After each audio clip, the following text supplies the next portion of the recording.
Le développement durable est devenu un ensemble de 3 mots utilisés par tout le monde et n'importe qui de nos jours.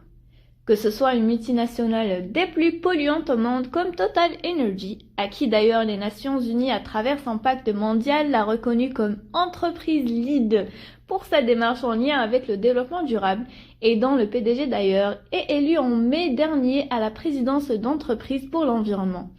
Ou bien un centre de recherche régional de grande renommée comme Valores, ou encore un organisme environnemental à but non lucratif comme Imaginons la péninsule acadienne autrement, qui ont, eux aussi, le développement durable au cœur de leurs valeurs et leur mission. Encore plus, le développement durable est aussi sur la bouche de plusieurs professeurs, politiciens, politiciennes, citoyens, citoyennes. Bref, vous l'avez compris, on l'entend partout. Mais comprenons-nous toutes et tous ce que c'est? Le définissons-nous toutes et tous de la même manière? D'où vient et que vise réellement ce concept? Et bien d'autres questions qui lui sont liées. J'ai décidé alors d'explorer le concept de développement durable et d'aller à la recherche de réponses à toutes ces questions. Étant moi-même étudiante dans un baccalauréat composé en partie de développement durable, qui est par l'occasion développement durable et zone côtière, pourtant je ne suis pas totalement ni nécessairement pour le développement durable. Je m'appelle Sarah Djohra Eitredesh, je vous amène explorer le concept du développement durable avec moi dans ce podcast. Pour débuter mon exploration autour du développement durable, j'ai commencé par demander ce que signifie ce concept-là pour chacune de 3 étudiantes qui sont dans le bac de développement durable et zone côtière. Bon, au début, le développement durable, je pensais vraiment que je vais faire du développement durable, je vais sauver la planète, je vais sensibiliser les gens à faire des gestes qui sont moins dommageables pour l'environnement, qu'on a un mode de vie plus éco-responsable, moins de déchets, puis des choses comme ça. Mais là, plus que je vois la notion, plus je suis pas sûre qu'est-ce que c'est. Parce que le développement durable, c'est tellement une notion floue que ça peut être utilisé genre par les compagnies minières qui font vraiment des impacts dévastateurs pour l'environnement, mais aussi du côté social. Mais ça peut être aussi utilisé, par exemple, le mouvement zéro déchet, qui peut être considéré, ça va être un mouvement pour le développement durable. Fait que c'est vraiment comme deux instances très différentes, mais qui peuvent être tous les deux considérés comme du développement durable. À mon avis, le développement durable, c'est là aussi un problème avec le mot développement durable, c'est le mot développement. Développement, ça signifie plus l'exploitation. L'exploitation, c'est vraiment, vraiment un pillage des ressources de la planète Terre, puis ça mène à son péril. Énoncer la définition de développement durable qu'on nous apprend tous, qui est un développement qui répond aux besoins du présent sans compromettre la capacité des générations futures à répondre aux leurs. Donc, en commençant, d'abord, moi, c'est cette définition que j'avais en tête, que c'est vraiment comment préserver nos ressources pour que la génération future puisse en profiter. Mais plus on avance et plus je me rends compte qu'en fait, c'est juste un terme qui cache en vrai ce que ça veut dire développement durable. Moi, développement durable, pour moi, c'est de l'exploitation durable. C'est un terme qui avait bien débuté, mais au final, c'est vraiment nuancé. C'est pas un développement, c'est pas pour préserver la génération future, mais c'est vraiment comment plus exploiter. Donc, en gros, développement durable, ça ne préserve en rien la génération future, c'est vraiment pour le présent et vraiment le côté économique, comment se remplir les poches, mais par rapport aux autres, il n'y a vraiment aucune liaison. Donc, c'est vraiment, pour moi, le développement durable, c'est une définition qu'on doit revoir parce qu'elle ne répond vraiment pas à sa définition. Quand on entend parler de développement durable, d'habitude, ça va être la définition typique de développement durable, c'est subvenir à nos besoins, mais en laissant des ressources pour les générations à venir. Mais en étudiant plus le domaine, on se rend compte que finalement, c'est juste une excuse pour exploiter davantage. Le développement durable, on va utiliser ça juste pour dire on développe. Mais finalement, le développement durable, c'est un terme qui est surtout utilisé par les compagnies juste pour faire bien paraître leur exploitation. Ils vont dire mais c'est durable, on va dévaster toute cette région-là, mais c'est correct, on va planter une coupe d'arbres, ça va bien aller. Donc c'est vraiment quelque chose que les compagnies utilisent à leur avantage. Puis finalement, le développement durable comme tel perd son sens premier.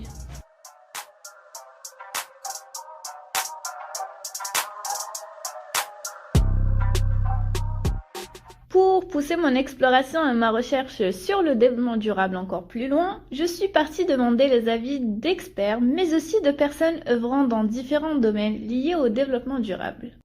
Certains chercheurs en fait qualifient le développement durable d'une formule passe-partout et que c'est un concept tellement vague qu'il existerait d'ailleurs une antinomie entre le développement et la durabilité. Et puis, comme vous le savez déjà probablement, le développement durable est basé sur 3 piliers, dans l'économie, le social et l'environnement. J'ai voulu alors savoir ce que Monsieur Alain Patoine, qui est chercheur dans les questions en lien avec les pollutions en zone côtière, la biodiversité, la structure et le fonctionnement des écosystèmes et qui est également professeur en gestion de l'environnement. Donc, vous l'avez compris, il a beaucoup plus une vision environnementale des choses. Moi, je pense que le terme développement durable, c'est vrai qu'il est, à quelque part, il est antinomique. C'est deux termes un peu qui peuvent paraître contradictoires. Je le trouve quand même utile parce que, bon, il a marqué un moment historique là, dans le développement de la pensée environnementale.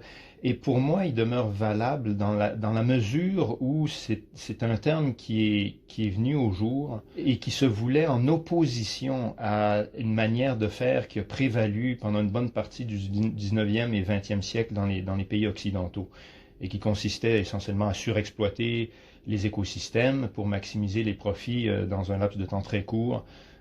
Au détriment bien sûr des écosystèmes et souvent même, et plus important encore, souvent au détriment de l'être humain. Et donc pour moi, je conçois que le développement durable, le développement durable est venu par désigner toutes sortes d'idées, toutes sortes de mouvements très variés les uns les autres, mais pour moi fondamentalement, le terme demeure intéressant et utile dans la mesure, encore une fois, où il veut s'opposer à une manière de faire que l'on juge aujourd'hui qui a été néfaste, et pour les humains et pour les écosystèmes. C'est vrai que c'est une manière de présenter le développement durable qui est, moi, que je trouve intéressante, là, dans la mesure où elle a une valeur pédagogique, là, c'est quelque chose de très visuel, de très facile à saisir et qui a sa pertinence. Encore une fois, si on pense au développement durable comme voulant s'opposer à une manière de faire qui a prévalu au 19e et 20e siècle, où c'était vraiment l'économie qui était mise de l'avant. Il fallait tout faire pour faire en sorte que l'économie aille bien, pour augmenter le flux monétaire entre les individus, entre les sociétés, entre les compagnies. C'était vraiment ça qui était mis de l'avant. Avec cette sorte de schéma-là qui présente l'économie, la société et l'environnement ensemble comme étant 3 sphères égales, là on se dit, peut-être que l'économie, dans le fond, ce n'est qu'un outil pour parvenir à autre chose, pour parvenir au bien-être social, pour parvenir au fait que l'être humain en société puisse s'épanouir. Et à l'aide des ressources produites ou des ressources qu'on peut aller chercher dans l'environnement. Donc là, chaque sphère trouve sa place. L'économie n'est plus une fin en soi, mais un outil, un moyen d'accéder au but qui devrait être le bien-être de l'être humain dans l'environnement.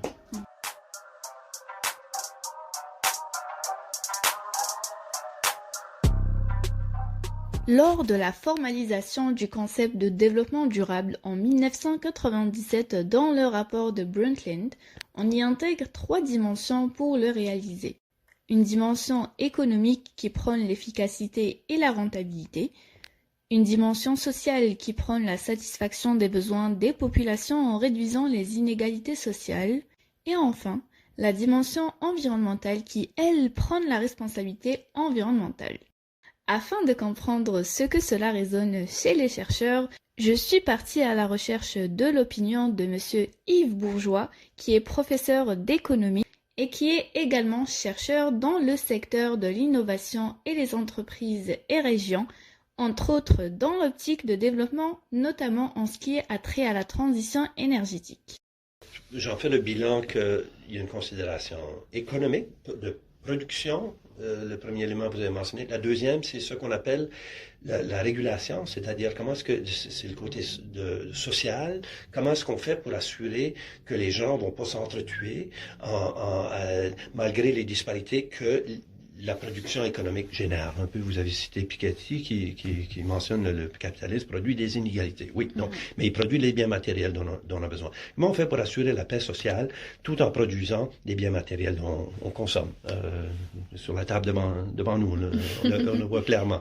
Et donc, le troisième élément, c'est d'ajouter cet élément de durabilité. Mais il est possible de produire ces choses-là en épuisant les ressources et en faisant de sorte que nos enfants en auront moins que nous. C'est possible qu'on extrait les carburants, les énergies fossiles du sol à une vitesse plus grande, bien sûr, que les centaines de millions d'années que ça prend pour produire. Alors, est-ce que c'est du développement? Si on réussit à se nantir, nous, notre génération, la mienne et la vôtre, de sorte que nos enfants en auront moins. Est-ce que c'est possible qu'il y en ait moins? Oui, la réponse est possible qu'il y en ait moins. On voit déjà un recul sur l'espérance de vie. Oui. Donc, est-ce que c'est possible qu'on puisse reculer dans le bien-être défini au sens large, qui inclut l'économie, mais qui inclut d'autres facteurs comme santé, qui inclut aussi loisirs et de concilier nos autres intérêts. Alors, ce que j'entends, c'est un souci. Et là, je ne peux pas m'empêcher de dire, on peut critiquer cela en voulant dire, je viens de vous dire, le capitalisme, il y a un déséquilibre, il y a des classes qui sont plus influentes que d'autres à définir. Donc, on peut y voir une façon que les nantis puissent perdurer, faire continuer de justifier les inégalités parce qu'ils leur rendent service. Alors, on peut introduire ces notions-là. Dans quel but? De continuer le statu quo. Mais on peut aussi voir la question très concrète. Est-ce que nos enfants vont être en meilleure situation que nous?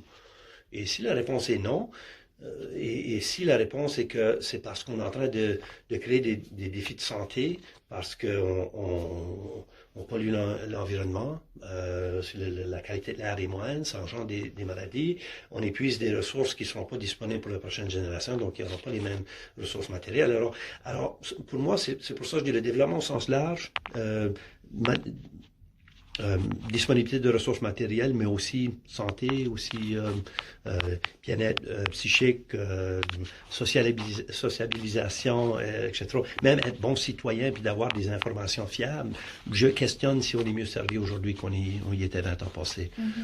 Alors, pour moi, ces trois jets-là captent bien le souci de production de ressources matérielles, de stabilité sociale qui permet à cette production-là, sans quoi on est en révolution, en free fall, mais aussi avec un souci générationnel qui n'était pas là dans le passé.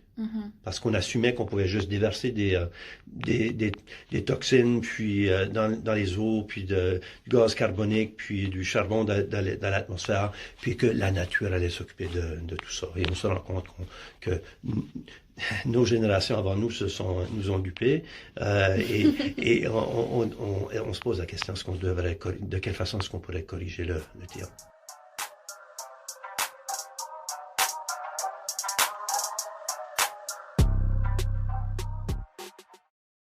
Vous aussi, vous avez entendu plusieurs fois ces termes génération actuelle, génération future, durabilité, respect des besoins. Et du coup, je me suis demandé en fait déjà la notion de durabilité, et là je parle du respect des besoins des générations futures et ne pas les compromettre tout en répondant à ceux des générations actuelles qu'en fait se donne comme mission le développement durable. Est-ce déjà réaliste, est-ce viable encore en 2022 de parler de cela? Et pour y répondre, je suis partie aussi à la recherche de l'avis d'une autre chercheuse cette fois-ci, qui est plus orientée sciences sociales et humaines, qui est Jessica Andrea Massinoro, professeure en gestion de l'environnement. Au départ, même la question de développement, avant la durabilité, le développement durable, c'est déjà critique pour moi. J'ai quelques avis négatifs à mettre dessus, sachant que le développement est parti du fait de vouloir arriver à un certain stade de développement qui était beaucoup associé à la croissance.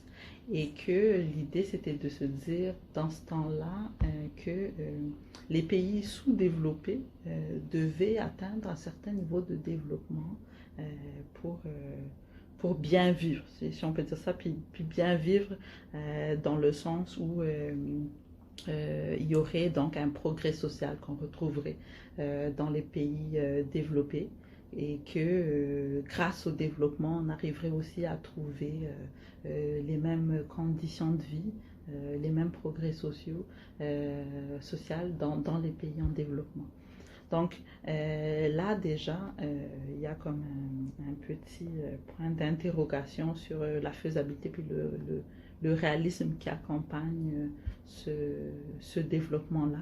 Donc quand ça a été associé à développement durable, j'ai parlé de générations futures, ben, ma question est même de se dire, mais combien de générations? Vous savez, c'est comme si vous êtes face à un gâteau, puis votre maman ou votre papa vous dit, ben, pense aux autres après toi, parce qu'il y a encore ta soeur et tes cousines et tes cousins qui vont venir.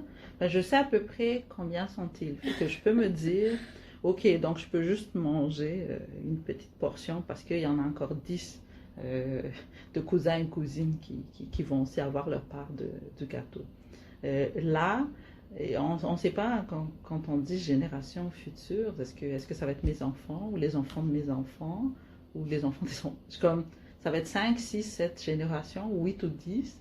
Puis si c'est 5, pourquoi pas 6? Puis si c'est 6, pourquoi pas 7? Donc c'est assez compliqué de se dire combien réserverons-nous pour la génération future. Et il y a aussi cette idée que cette durabilité peut passer non pas par justement le fait de laisser une part du gâteau pour dire ils vont faire ce qu'ils veulent avec cette part de gâteau, mais de se dire non, ben, on va prendre tout le gâteau, mais le progrès technique qui est là, et ben, ils vont pouvoir construire leur propre gâteau lorsqu'ils seront ici. Puis on ne sait même pas s'ils veulent du gâteau ou non, donc c'est même pas la peine d'en laisser un peu pour eux, parce que peut-être ils seront dans un monde avec plein de technologies, ils n'auraient pas besoin d'arbres parce qu'ils ont trouvé un moyen de maintenir la vie sur Terre sans pollinisateurs, sans les abeilles, sans les arbres, sans toute cette biodiversité qu'on tente de préserver. Donc il y a aussi une part de ça dans la vision de certaines personnes qui s'accrochent beaucoup à la technologie pour penser au futur. Donc c'est bien de penser aux technologies, il y a beaucoup d'avancées, mais dans le monde médical par exemple, il y a beaucoup eu de découvertes, mais je trouve que se pencher intégralement là-dessus pour s'assurer que de toute façon on pourra vivre sur Mars grâce aux nouvelles technologies qu'on a maintenant. Mais pourquoi penser à sauver la Terre? Parce que de toute façon on ne sait même pas si la génération future en voudrait, puis aussi si on reste pour 6 ou 7 générations ou 10, on n'en sait pas. La réalité différente entre les pays quand on dit développé et quand on dit en développement ou sous-développé, parce que moi c'est des notions que j'utilise pas, que je n'aime pas du tout. Mais pour d'abord enchaîner sur les besoins, il y a l'écrivain Wolfgang Sachs qui a parlé de ça dans son livre Les ruines du développement. Donc dans sa partie du livre Le développement, idéologie en ruine, à la page 81, puis je cite le passage, il dit sous le charme de la conception de l'image économique du monde, les besoins deviennent automatiquement prétentions à la production matérielle. Avoir est plus important qu'être. Puis la partie là en fait du passage qui dit avoir est plus important qu'être, moi je trouve ça très frappant. Je me dis quand on lit ça et on voit la société avec des valeurs de plus en plus matérielles, pouvons-nous dire que nous sommes développés ou nous nous sommes développés à travers les époques finalement? Oh, je ne saurais pas quoi te répondre à ça, parce que peut-être même juste la question à dire, sommes-nous actuellement développés ou en cours de se développer. Mhm. Je saurais pas quoi te répondre parce que ça a été beaucoup associé à progrès social, puis amélioration des conditions de vie. Mais ça a malheureusement été collé également au progrès dans le sens où, dans un autre sens où on a associé le capitalisme comme modèle à suivre. Du moment que tu n'entres pas dans ce qui est considéré comme développé dans le capitalisme, ben tu n'es pas si développé que ça en fait pour les gens qui sont en faveur de cette je ne sais pas si on peut dire philosophie, mais vraiment de cette Idéologie. orientation. Mhm. Parce que idéologie, c'est un mot très fort, Oui. mais en même temps, en fait, c'est comme si je me dis, quelque part, c'est presque ça.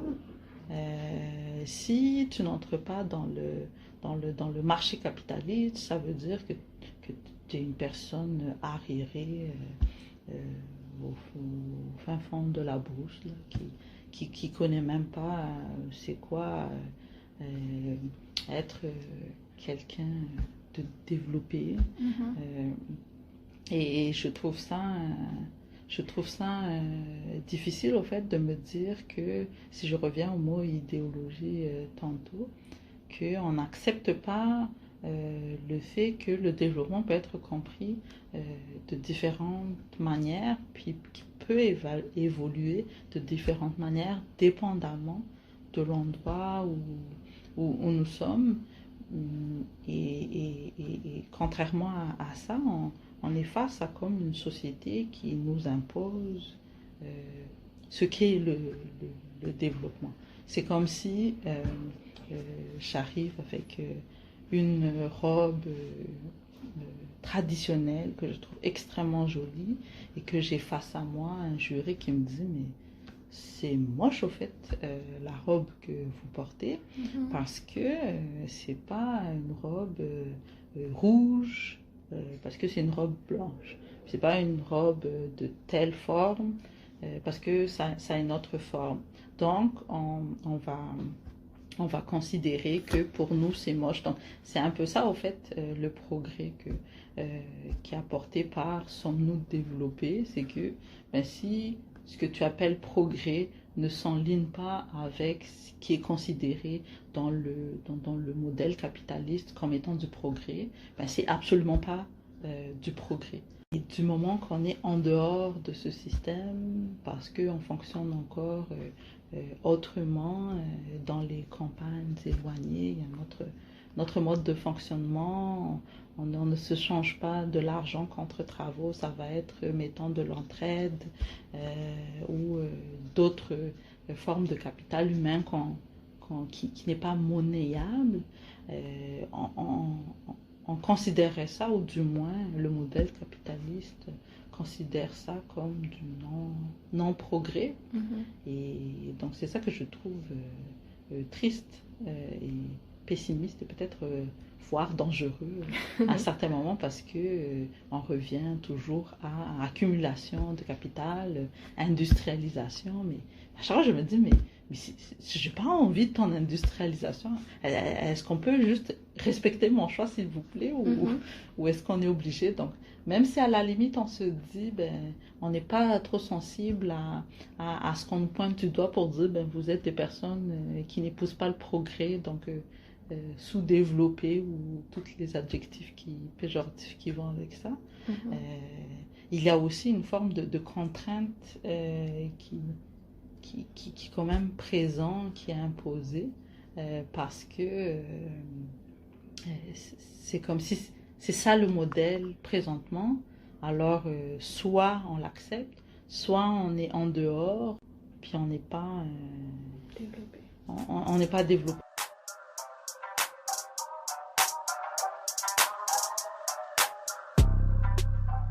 Dans son livre Survivre au développement, Serge Latouche a spécialement en fait réservé toute une section au développement durable. Et à la page 51, on peut lire justement où il parle de ce concept. Et je vous lirai le passage. Il dit: il s'agit encore d'un bricolage conceptuel visant à changer les mots à défaut de changer les choses. Mais cette fois, on a affaire à une monstruosité verbale du fait de l'antinomie mystificatrice de l'expression. En même temps, par son succès universel, il témoigne que la question du développement ne concerne pas ou plus seulement les pays du Sud, mais tout aussi bien ceux du Nord. Il rajoute plus loin, selon les ONG, il s'agit d'un développement économiquement efficace, écologiquement soutenable, socialement équitable, démocratiquement fondé, géopolitiquement acceptable, culturellement diversifié. Bref, le merle blanc. Donc, c'est ce que Serge Latouche dit à propos du développement durable. J'ai voulu alors savoir ce que pensent d'autres philosophes et essayistes, et j'ai fait appel alors à Alain Deneau, philosophe, essayiste, professeur de philosophie et de sociologie à l'université de Moncton, campus de Shippagan, à qui j'ai demandé de définir le développement durable. Si j'avais à le définir comme en un terme, je le définirais comme un attrape-nigo, comme un terme idéologique. Mais on peut s'expliquer là-dessus. D'abord, pourquoi s'entêter à parler de développement? Pourquoi est-ce un impératif? Pourquoi passer par là? Pourquoi cette contorsion? Pourquoi cet oxymore? Pourquoi ce grand détour? Il faut voir que le développement, dans l'expression développement durable, qui reste un anglicisme, qui reste aussi un euphémisme, surtout, hein. C'est pour ça qu'on l'a finalement intégré, s'est interposé dans la réflexion écologiste. On peut dater la réflexion écologiste telle qu'elle existe aujourd'hui s'il s'agit de la suivre dans une sorte de lignée, dans une sorte de souffle. Bon, la pensée écologiste aujourd'hui a évidemment des antécédents qu'on peut faire remonter à Michel de Montaigne, là, si on y tient. Mais on peut dire que dans sa version contemporaine, elle date du Club de Rome. Donc, des années 1970, le Club de Rome émet son rapport Meadows, halte à la croissance, qui fait du développement, de l'idéologie du development, le problème, l'objet de la réflexion. Et il nous montre que, en continuant sur son mode à lui, qui a ses règles intrinsèques et qui a son parti pris, qui consiste au fond à placer l'entreprise au centre de l'action humaine et le marché au cœur de l'organisation des sociétés, ce développement-là nous mène à la ruine sur un plan écologique, avec toutes sortes de scénarii. Voilà, on n'ajuste pas telle ou telle variable, voilà ce qui arrivera en ce qui concerne la consommation, en ce qui concerne la production, en ce qui concerne un certain nombre de critères. Assez rapidement, ces travaux-là ont suscité une prise de conscience chez plusieurs acteurs sociaux. Et là, on a commencé à voir l'entreprise comme étant ce qu'elle est, dévastatrice, destructrice, polluante et aveugle surtout, totalement indifférente aux conséquences fâcheuses de ces opérations.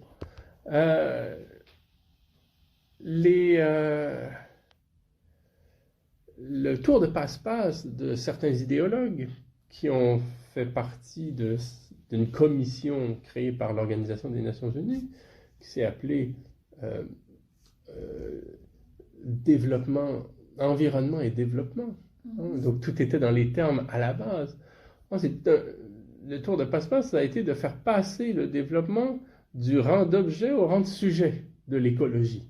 Non plus faire du développement l'objet de la pensée et d'une critique, mais le sujet de la critique en disant le développement va continuer à être central parce que ça c'est un impensable en Occident de remettre en cause le développement, c'est le fondement même de la pensée occidentale moderne, mais on va l'adjectiver de façon à ce qu'il passe pour écologiste. Bon, en créant un oxymore, parce que le développement par définition a toujours été un peu polluant, destructeur, il n'a jamais été neutre. C'est un contresens. C'est la raison pour laquelle Serge Latouche parle d'un merle blanc. Moi, je parle d'un attrape-nigo. Parce qu'après ça, vous pouvez regarder les objectifs du développement durable de l'Organisation des Nations Unies, le rapport de Harlem Brundtland de 1987 qui est la résultante de ce travail de la Commission Environnement et Développement de l'ONU, et regardez sur papier un plan magnifique où les entreprises continuent d'être prospères, l'écologie continue d'être verte, les peuples sont radieux, et tout est beau. Mais on peut aussi lire un fascicule des témoins de Jéhovah et être séduit aussi. Je veux dire, à un moment donné, il faut aller plus loin, il faut se demander qui produit ces documents-là. Est-ce qu'ils sont pensables dans l'ordre politique, géopolitique, dans lequel ils sont élaborés, à quelle fin ils servent, et qu'est-ce qui est toujours, au fond, sacrifié. Et on sait très bien que dans l'expression développement durable, c'est toujours le durable qui est sacrifié, jamais le développement. Parce que si le durable avait à être durable, il n'y aurait plus de développement, on n'en parlerait déjà plus. On serait dans un autre mode. Et Latouche a tout à fait raison de décrire toutes ces formes de développement dites autres, une fois qu'on a fait le bilan, que c'est tellement autre, parler d'un développement autre que celui qu'on a connu, que c'est tout simplement autre chose que du développement. Un développement, comme on en parle idéologiquement, là, celui des entreprises, du capital, qui serait plus entrepreneurial, qui serait plus capitaliste, qui aurait plus d'externalité, qui serait plus, qui ne placerait pas le profit toujours au-dessus de l'éthique. Ou de l'écologie, ben, ce serait tout simplement autre chose. Il faut aller au bout de la logique. Il faut simplement commencer à penser un petit peu là, en philosophie politique, là, minimalement. Et donc, si on reprend le terme, je dirais deux choses du développement durable, entre guillemets, pour essayer de le définir. Je dirais que c'est d'abord un anglicisme et un problème de traduction. Le développement est un anglicisme. Dans ce cas-là, il faut dire de l'exploitation. C'est beaucoup plus clair. C'est de l'exploitation. Bon. Et le sustainable, qu'on traduit par durable, il est difficile à traduire. C'est un enjeu de traduction. Je ne vais pas faire semblant que c'est facile, là. Mais le sustainable renvoie à une sorte de mode spécifique par lequel les choses, effectivement, se tiennent, se maintiennent. Mais étant donné qu'il y a development juste à côté et qu'on sait ce que c'est le development là, si on le veut qu'il soit sustainable le development, ça veut dire que il faut faire subir aux vivants, au système Terre, aux ensembles écologiques une pression, parce que c'est bien de ça qu'il s'agit, il faudra quand même nommer un chat, une pression très grande mais pas trop. Bon, et là ça vient de la Nachhaltigkeit des Allemands par rapport à la foresterie au 19e siècle, à toute la question de l'halieutique au début du 20e, où là on a commencé à se poser des questions sur les stocks de poissons, sur la régénérescence des forêts. Là, on s'est dit, ben là, il faut quand même se pondérer un petit peu, sinon on s'y avance sur laquelle on est assis, littéralement. Donc là, il y a eu effectivement des modèles, des théories pour essayer d'exploiter, mais pas trop.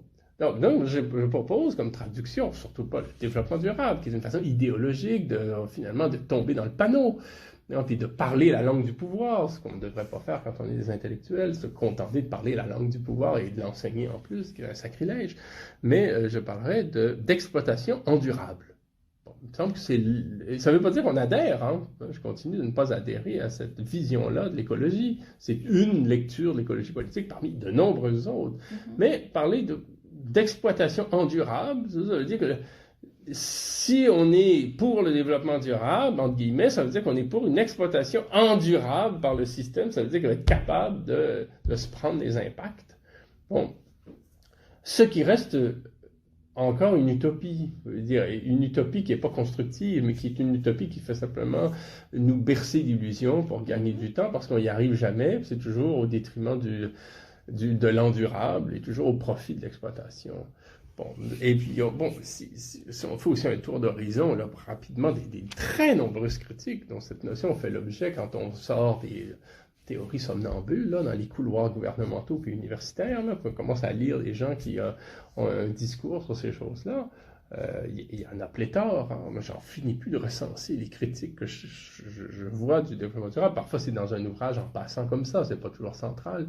D'ailleurs, on s'embarrasse pas habituellement de tellement d'explications parce que le terme est tellement idéologique à sa face même qu'on finit par comprendre sa supercherie. Mais disons qu'il y a 3 grandes raisons de le critiquer qui sont parfois parallèles ou croisées. La première, c'est de dire c'est un concept suranné. Bon, c'est ce qu'on va dire.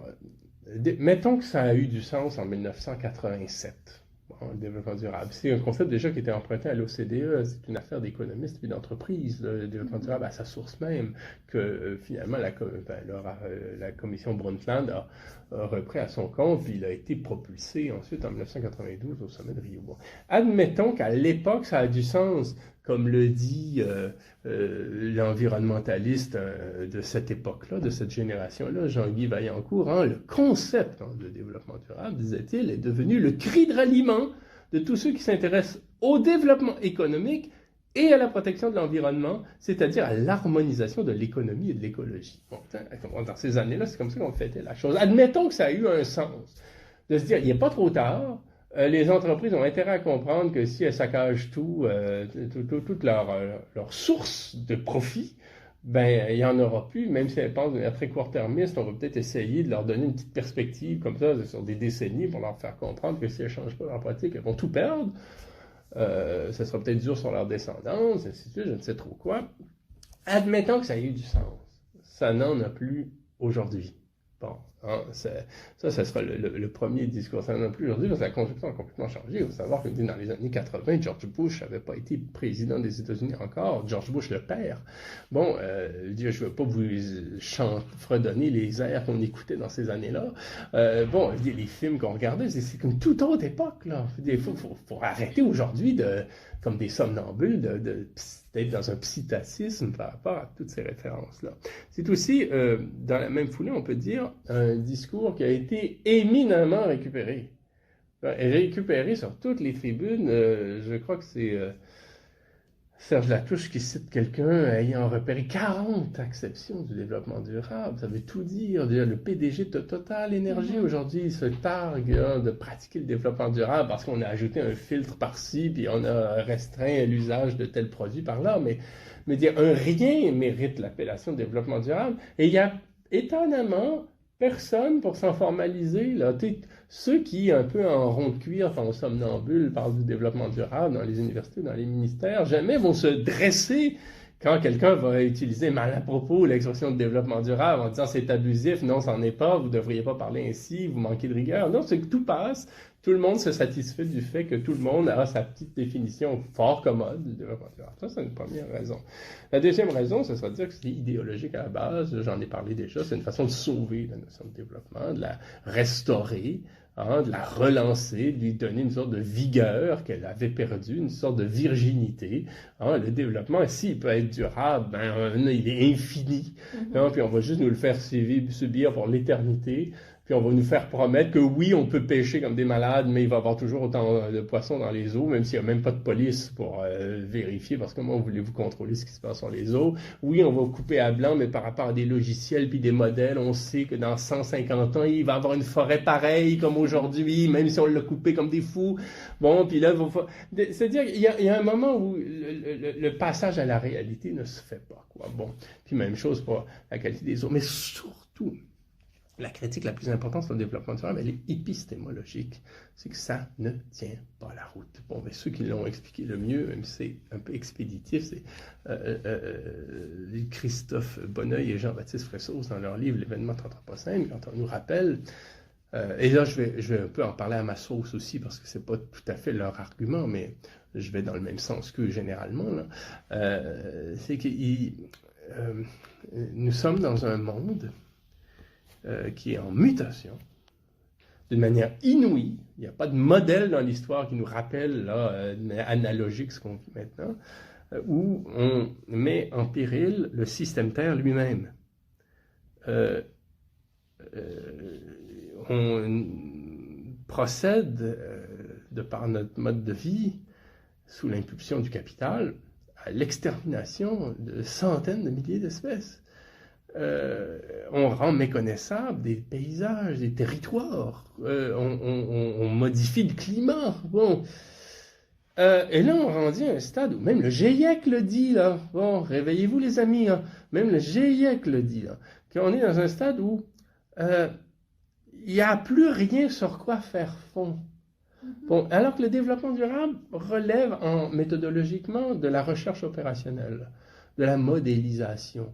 Bon, donc on isole les variables, on établit des standards, on établit des paramètres, mais ces modèles ne fonctionnent qu'en vertu de la locution latine ceteris paribus sextantibus, de toute chose étant égale par ailleurs.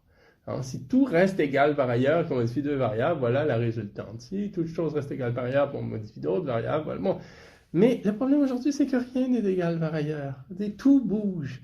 C'est que nous sommes dans une logique destructive qui est en fait autodestructive. C'est-à-dire qu'on a détraqué le système Terre de façon à ce qu'il se saccage désormais d'une manière autonome. Le système Terre aujourd'hui participe de lui-même au réchauffement climatique. Parce que du moment que la température moyenne augmente, que les glaciers fondent, que les surfaces d'albédo qui réfléchissent les rayons du soleil diminuent, que les surfaces océaniques qui sont foncées captent la chaleur des rayons solaires, et qu'il y va d'un processus comme ça exponentiel qui entraîne la fonte du pergélisol, la libération du méthane, qui est un gaz à effet de serre plus puissant encore que le CO2, vous aurez la montée des eaux, des canicules, des océans, des incendies de forêt qui sont des puits de carbone naturels, l'acidification des océans qui mettent en péril aussi d'autres puits de carbone naturels. Et là, vous avez un cocktail terrible, apocalyptique. Bon, et faire du développement durable là-dedans, c'est une escroquerie intellectuelle. On ne peut pas se satisfaire d'une notion aussi inadéquate pour penser un problème aussi inouï. Et c'est au minimum un manque de courage intellectuel, et sinon une forme de collaboration au sens fort, au sens politique, mais cette fois avec les entreprises. Je suis de ceux qui sont très nombreux à en avoir assez de ce type de diversion.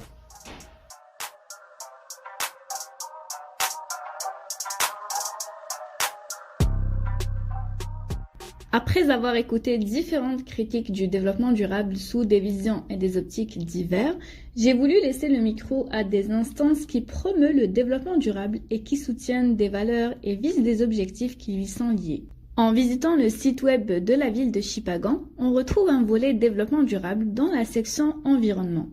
Il y a également un plan appelé le plan vert qui représente des stratégies de développement durable.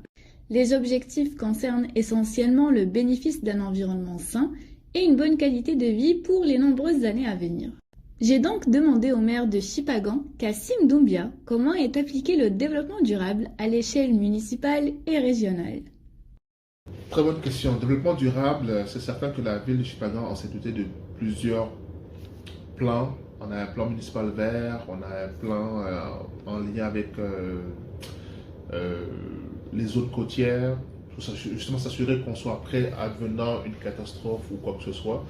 Étant donné qu'on est en bordure de mer, il est important que l'on regarde également ce développement-là, puisqu'on n'est pas à l'abri de catastrophes naturelles qui pourraient survenir par l'eau ou par n'importe quelle autre situation climatique.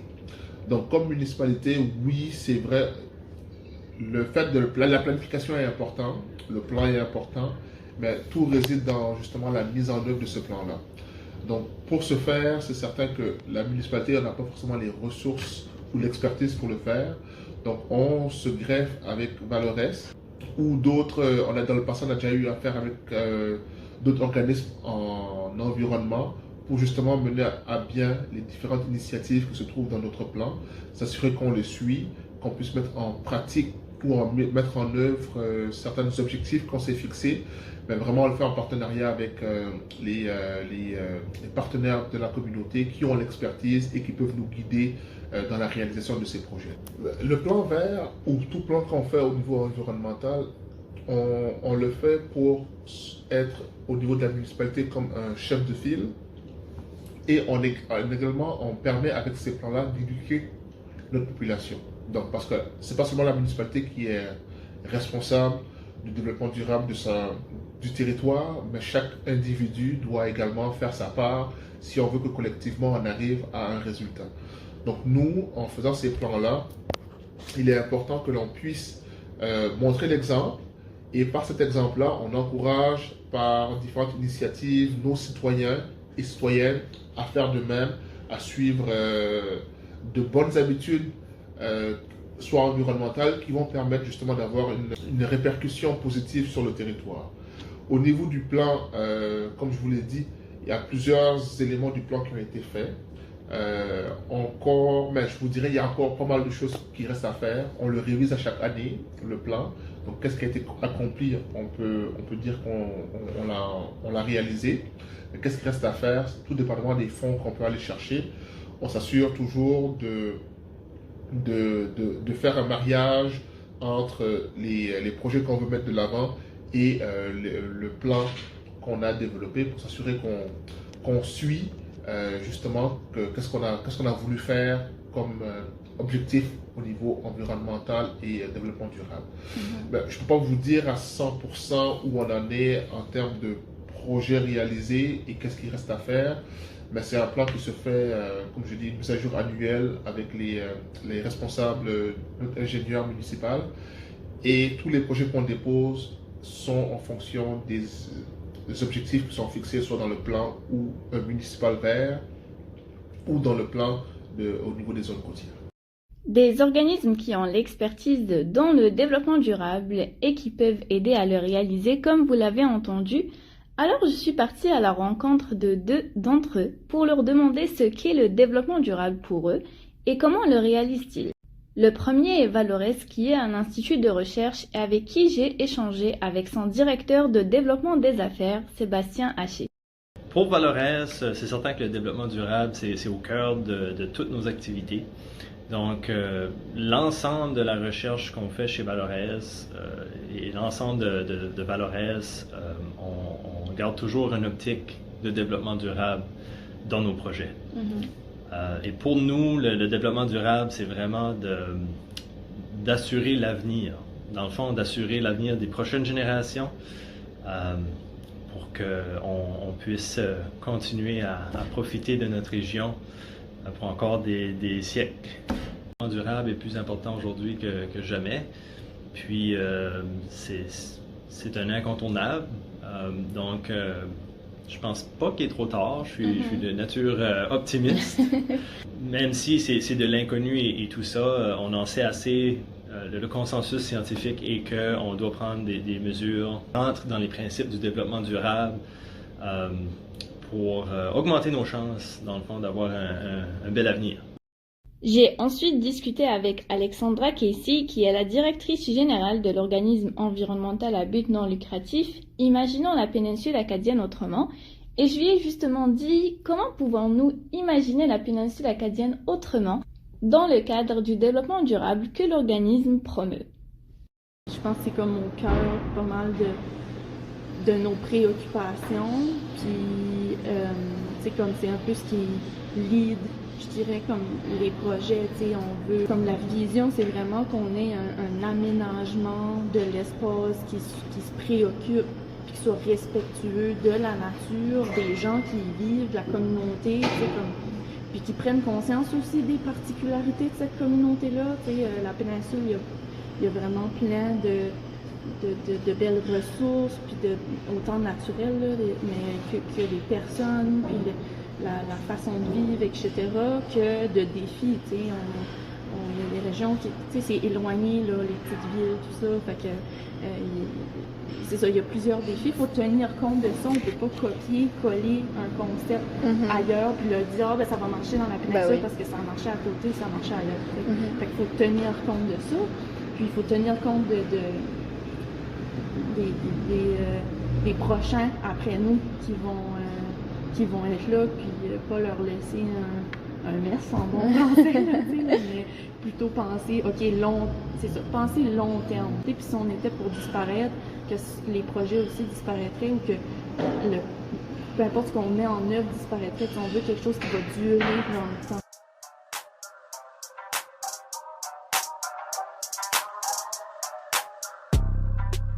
Pour revenir à Serge Latouche qui disait qu'en fait, il y a déjà dès le départ une divergence manifeste sur la signification de soutenable et durable dans le concept de développement durable, je le citerai par rapport à son livre Survivre au développement à la page 53, où il dit en fait que ce concept-là, pour les uns, le développement soutenable ou durable, c'est un développement respectueux de l'environnement. L'accent est alors mis sur la préservation des écosystèmes. Le développement est supposé signifier dans ce cas, comme dans la conception mythique, bien-être et qualité de vie satisfaisante. Et l'on ne s'interroge pas trop sur la comptabilité des deux objectifs, développement et environnement.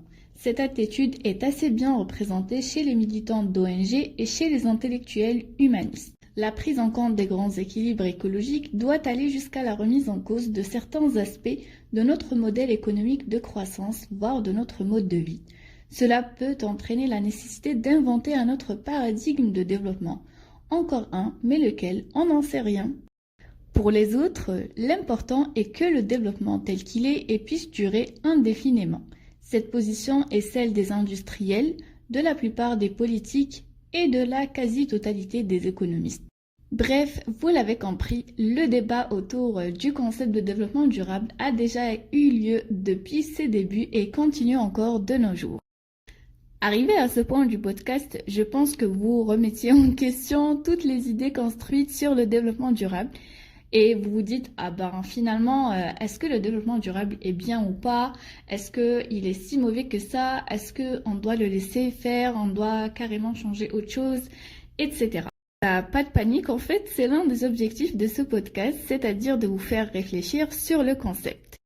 Que vous puissiez aussi construire votre propre opinion là-dessus à l'aide d'arguments solides et en explorant les différentes critiques. Pour conclure, il ne s'agit pas d'être catégoriquement ou radicalement pour ou contre le développement durable. Quoique, vous pouvez l'être après tout.